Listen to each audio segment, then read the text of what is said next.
क्या 2000 साल पहले ही हो गया था प्लेन का आविष्कार? इजिप्ट से आया फिर से चौंका देने वाला राज सामने। दोस्तों, इजिप्ट से मिला है 2000 साल पुराना प्लेन। हो गए ना आप हैरान? लेकिन अब इजिप्ट से कुछ ऐसे सबूत सामने आए जिससे पता लगा है कि दुनिया का पहला प्लेन शायद राइट ब्रदर्स ने नहीं बल्कि इजिप्ट के लोगों ने बनाया था। तो चलिए दोस्तों, हो जाइए तैयार इजिप्ट के एक और राज के बारे में जानने के लिए। आखिर किसने बनाया था ये प्लेन और क्या ये प्लेन हवा में उड़ा था? क्यों छिपा हुआ था ये प्लेन अभी तक?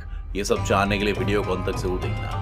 पर वीडियो शुरू होने से पहले अगर आप हमारे चैनल पर नए हैं या आपने अभी तक हमारे चैनल को सब्सक्राइब नहीं किया है तो चैनल को सब्सक्राइब करना, बेल आइकन दबाना बिल्कुल ना भूलें ताकि हमारे चैनल की कोई भी वीडियो आपसे मिस ना हो जाए। दोस्तों, ये बात तो सब जानते हैं कि इजिप्ट हमेशा से ही रहस्यों से भरा पड़ा है। इतने सालों बाद भी हम रोज इजिप्ट के बारे में कुछ न कुछ नया सुनते रहते हैं और अभी भी इजिप्ट के कई ऐसे राज हैं जो रेत के नीचे दबे हुए हैं और बस दुनिया के सामने आने का इंतजार कर रहे हैं। दोस्तों, बहुत टाइम पहले कोलंबिया के जंगलों में एक ऐसी सिविलाइजेशन रहती थी जो गोल्ड और कॉपर के मिक्सचर के साथ ऐसी सुंदर वस्तुएं बनाती थी कि अगर कोई देख ले तो उसकी नजर ही ना हटे।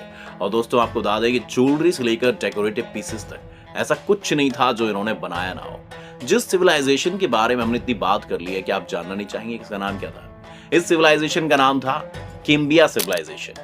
पर किसी नेचुरल डिजास्टर के कारण ये सिविलाइजेशन 1000 साल पहले तबाह हो गई। लेकिन ये अपने पीछे कुछ ऐसे आर्टिफैक्ट्स छोड़ गई जिनके बारे में जानकर सब हैरान रह गए थे। 1965 में आर्कियोलॉजिस्ट और रिसर्चर्स का एक ग्रुप यहाँ पर अपनी खोज कर रहा था।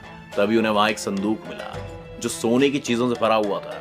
इसमें काफी सुंदर आर्टिफैक्ट्स थे और इसी में एक ऐसा आर्टिफैक्ट था जिसने सबका ध्यान अपनी ओर खींच लिया और इस आर्टिफैक्ट ने इस खोज को एक अलग ही रीच दी। दोस्तों, इस संदूक में एक ऐसा आर्टिफैक्ट मिला जो किसी मॉडर्न एरोप्लेन की तरह दिखता है। जी हाँ दोस्तों, बिल्कुल सही सुना आपने। लेकिन सबने यही सोचा कि 2000 साल पहले दूर दूर तक किसी एरोप्लेन का नामो निशान नहीं था, तो फिर ये किसी उड़ने वाले इंसेक्ट की नकल की होगी इन्होंने। लेकिन इस एक्सप्लेनेशन के साथ भी सेटिस्फाई नहीं थे सब, इसीलिए इसकी डिटेल स्टडी की गई और सबने जो पाया उसने सबको हैरान कर दिया।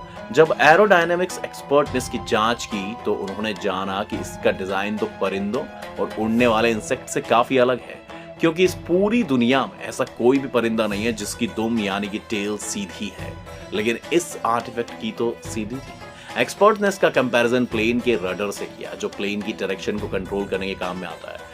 दोस्तों, सिर्फ यही नहीं, ये तो हम सबने देखा है कि सभी परिंदों के विंग्स उनके शरीर के ऊपरी भाग में होते हैं, लेकिन इस आर्टिफैक्ट के विंग्स इसके निचले भाग में थे। पर दोस्तों, ऐसा तो हमें मॉडर्न एरोप्लेन्स में देखने को मिलता ही है ना। इन विंग्स को इंजीनियरिंग की लैंग्वेज में एलेरॉन्स कहा जाता है जो हमें प्लेन को लेफ्ट और राइट करने के काम आते हैं। दोस्तों, इस आर्टिफैक्ट के इन्हीं सब फीचर्स ने एक्सपर्ट्स को कंफ्यूज कर दिया था, क्योंकि सिर्फ इतना ही नहीं था बल्कि इसका डिजाइन भी एरोडायनेमिक्स फ्रेंडली था, जिसका मतलब है कि जब प्लेन हवा में उड़े तो इस हवा से बनने वाला फ्रिक्शन कम से कम हो जाए और ये प्लेन के उड़ने में रुकावट ना लाए। तो इसी डिजाइन को एरोडायनेमिक्स फ्रेंडली डिजाइन कहा जाता है। अगर ये सिर्फ एक खिलौना ही था दोस्तों, तो आखिर क्यों इसमें इतनी बारीकियों का ध्यान रखा गया? अगर सच में किसी प्लेन का ये मॉडल था तो क्या आपको लगता है कि उन्होंने ये प्लेन बना लिया था? अगर हाँ, तो वो आसमान में उड़ पाया क्या? हमें कमेंट सेक्शन में जरूर बताइएगा। दोस्तों, ये तो बस शुरुआत हमने आपको बताई, अभी तो और भी काफी कुछ बता रहे हैं। द एंशिएंट फ्लायर एक ऐसा एकमात्र उदाहरण नहीं है। एंशिएंट प्लेन्स के और भी बहुत सारे एग्जाम्पल्स हैं जिनको एक्सप्लेन कोई नहीं कर पा रहा है। दोस्तों, इजिप्ट के कायरो शहर से लगभग 550 मीटर दूर एंशिएंट इजिप्शियन का एक मंदिर मिला है जिसे टेम्पल ऑफ सेती के नाम से जाना जाता है। और दोस्तों, ये जगह भी अपने आप में रहस्यों का समुंदर है जिसके अंदर आप जितना जाते जाएंगे उतना ही ज्यादा ये गहरा होता जाएगा।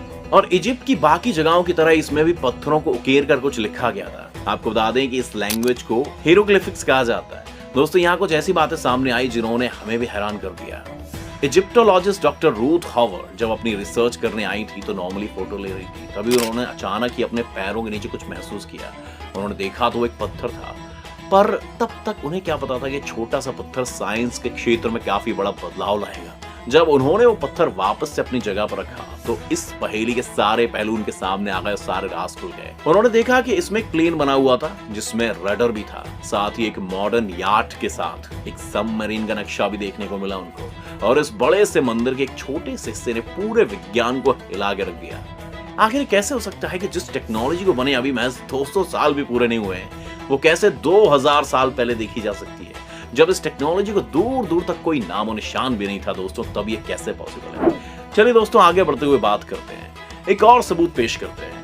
इजिप्ट में एक और खुदाई के दौरान सिंपल जो औजारों, कलाओं, मिट्टी के बर्तन और बहुत कुछ मिला। उन्हीं के बीच आर्कियोलॉजिस्ट को लकड़ी का एक छोटा सा कार्व्ड बर्ड मिला। ये लगभग 200 ईसा पूर्व में 2200 साल पहले अज्ञात हाथों द्वारा रखी गई एक प्रकार की मेज पर आराम से टिकी हुई थी। ये लकड़ी का छोटा पक्षी लगभग पूरी तरह से सिमेट्रिकल था।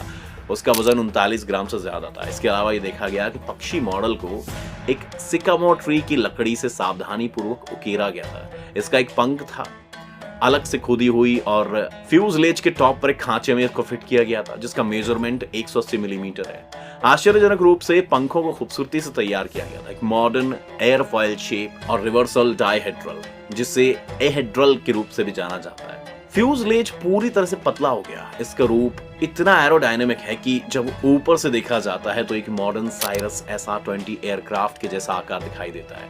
1898 के आर्कियोलॉजिस्ट के दिमाग में ये देखते हुए कि राइट ब्रदर्स की पहली उड़ान अभी आई थी, इस लिटिल बर्ड को केवल एक एक्चुअल बर्ड के रिप्रेजेंटेशन के रूप में क्लासिफाई किया गया था। अजीब तरह से किसी भी नोन पक्षी के ऑपोजिट इसकी पूंछ को 90 डिग्री तक वर्टिकली घुमाया गया, जैसे कि एक रडर बना रहा हो।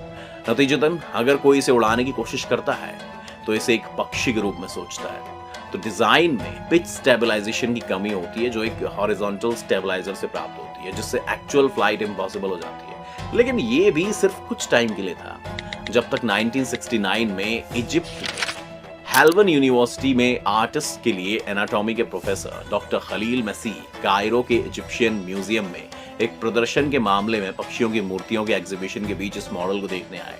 रॉयल एरो मॉडलर क्लब और मिस्र के एरोनॉमिकल क्लब दोनों के मेंबर के रूप में उन्होंने इसे अन्य पक्षी मॉडल के कंपैरिजन में कुछ अलग देखा, जिसके साथ इसे डिस्प्ले में रखा गया था।